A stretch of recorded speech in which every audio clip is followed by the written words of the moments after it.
Thank you for inviting us to share in your commencement. Graduates, it is somewhat hilarious that we have been invited to tell you about new media.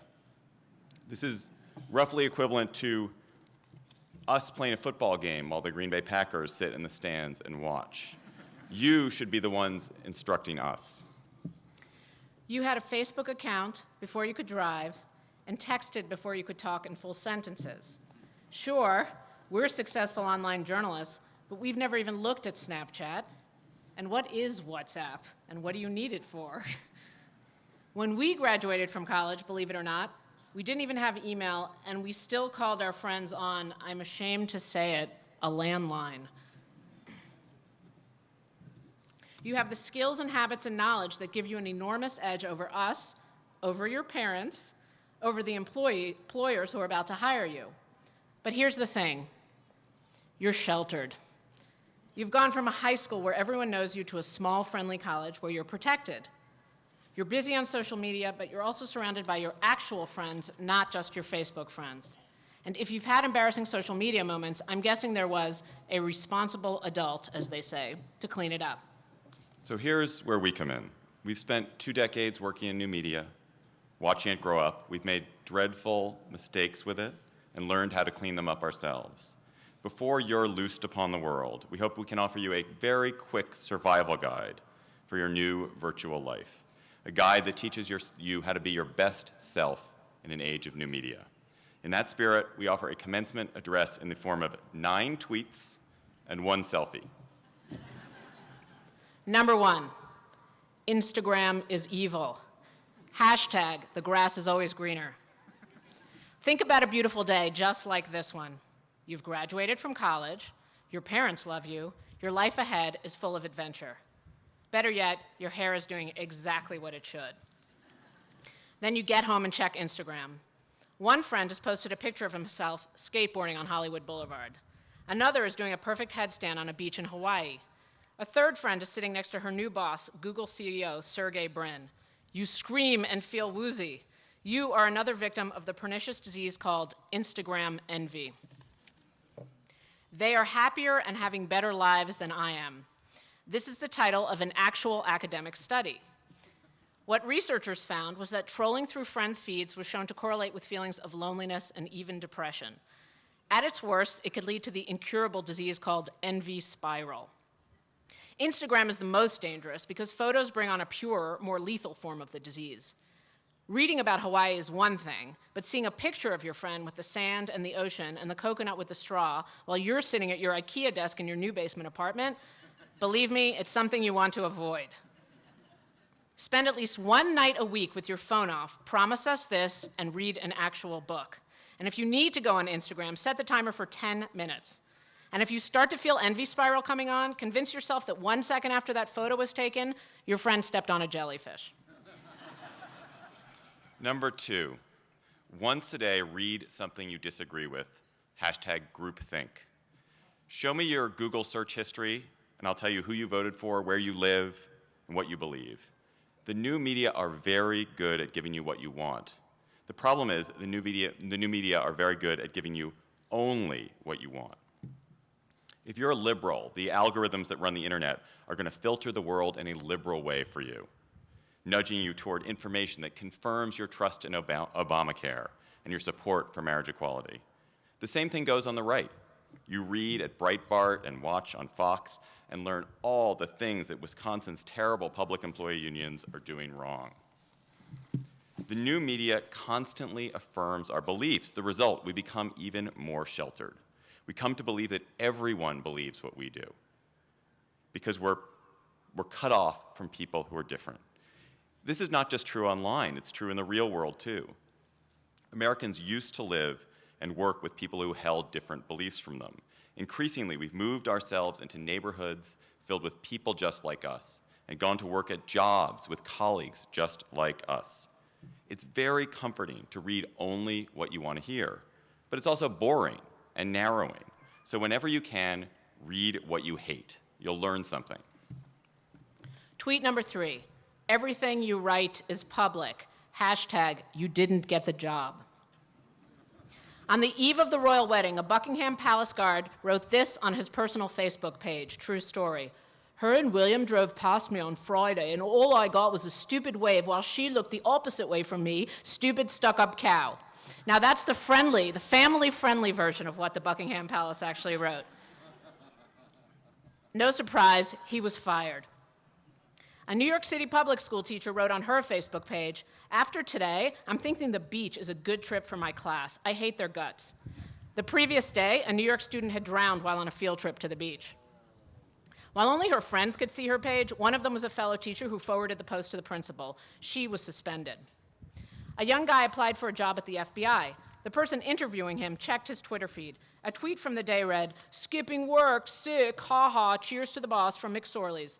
The interview was canceled. Those were all true. We can't say this enough times. Twitter is public. Facebook is public. It's called social media because people can see it. Resist the urge to brag.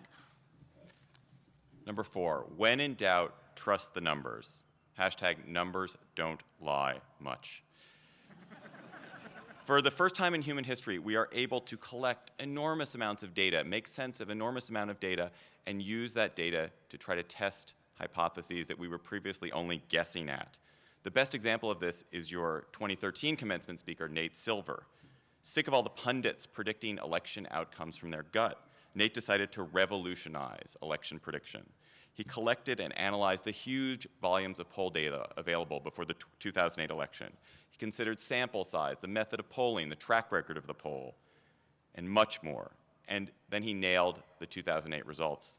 And he did it again even better in 2012 while the pundits ate crow. If you want to, you can turn your own life into a mini data experiment. A few years ago, a woman named Amy Webb was single, in her 30s, and sick of meeting the wrong kinds of guys online. So she found the perfect matchmaker, the algorithm. She created 10 fake profiles on Match.com of the kinds of men she wanted to date, and then tracked the activities on those fake profiles. She collected the data, perfected her approach, and soon found a husband. She is, in fact, now happily married with a child. And then she wrote a book about it called Data, a Love Story. So if you're feeling confused, muddled, like you're doing it all wrong, try data. Number 5, wait 5 minutes, it might be a rumor. Hashtag Bieber is dead. So did you know that the actor Morgan Freeman died of a ruptured artery? Did you know that 50 Cent was in a private plane crash? Did you know that Eddie Murphy died in a snowmobiling accident? And poor Justin Bieber. He overdosed on cocaine. Did you hear that? Hanna, he died in a car crash. Wait. I thought he died in a different car crash. Wait, I have an update. Biebs was shot and killed in a nightclub. The new media move very, very fast, and they move crazy. And a well-timed prank or a misunderstanding can gallop across the world on Twitter and Facebook in minutes, accelerating with every share and retweet. Sometimes the fake story doesn't hurt anybody. I don't think Eddie Murphy's bogus death really bothered anyone except perhaps Eddie Murphy and his mother. But occasionally, this haste is cruel and does actual harm. Just ask the 2 innocent boys who were splashed on the front page of the New York Post and fingered on Reddit as Boston bombing suspects just for being brown-skinned and carrying bags in the wrong place. So before you retweet, take a breath and ask yourself, do I know if this is true? Tweet 6, you're already obsolete. Hashtag older but wiser. The thing that we up here have in common with all of you is the midlife crisis. In our case, we're having one because we've actually reached middle age. In your case, you've been born into a generation that enters midlife crisis at 22 or 21 or 23. Why is this? Because you're looking at 11-year-olds giving TED Talks, 12-year-olds who develop world-changing apps, and a 15-year-old who takes the fashion world by storm and summits with Miley Cyrus. Don't let it get under your skin. There were child prodigies in the 1800s, and there are child prodigies today. The only difference is that the ones today have 1 million Twitter followers. Technology has still not managed to speed up maturity or wisdom. There will always be someone who's heard of an app you've never heard of, always be someone who watched a YouTube video you didn't watch or invented a new programming language in Magic Marker. You should learn to pity these people because they've landed on the world stage long before they're ready. But all of you out here, I can feel it. You have the patience to wait until you discover what you love and take a lifetime to master it. Number 7, just because you can work in pajamas doesn't mean you should. Hashtag meet me at the water cooler. On the internet, nobody cares where you are, right? You can be a 70-year-old in Finland, a 12-year-old in Cairo, a college student in Ripon, Wisconsin. Your blog can be just as good, your tweet just as snappy, your YouTube video just as viral. And that is sort of true. The new media has enabled everyday Joes from out-of-the-way places to make names for themselves. But like most versions of the American dream, it's not quite as true as it seems. The overwhelming majority of successful internet and technology businesses are in just a few cities, mostly in Silicon Valley, New York, Austin, Seattle. The vast majority of jobs in digital journalism, where we work, come out of New York City, DC, and Silicon Valley. And why is that? It's because people can generate more ideas when they're together than when they're alone. Good ideas are often accidental, and they come from spontaneous interactions. You should think of your own college highlight reel and how much your good times depended on literally sharing the same physical space, this campus, these dorms, these classrooms, with your classmates and professors. So don't just be social on Facebook, be social in the real world. Tweet 8. There isn't better out there. Hashtag picky picky. Believe it or not, dating is relatively easy in college. You have decent prospects all around you, and you know them. Once you're out, it gets harder to figure out how to find someone. Your prospects are scattered, and they're also potentially infinite. And that's the problem. If you go on OkCupid or Match.com, you can scroll through pages and pages of cute guys and girls you might want to date. If you don't like the nurse with bangs, you can message the curly-haired nurse a few profiles down. Pretty soon you'll get the impression that the dating pool is actually a Pacific Ocean of choices.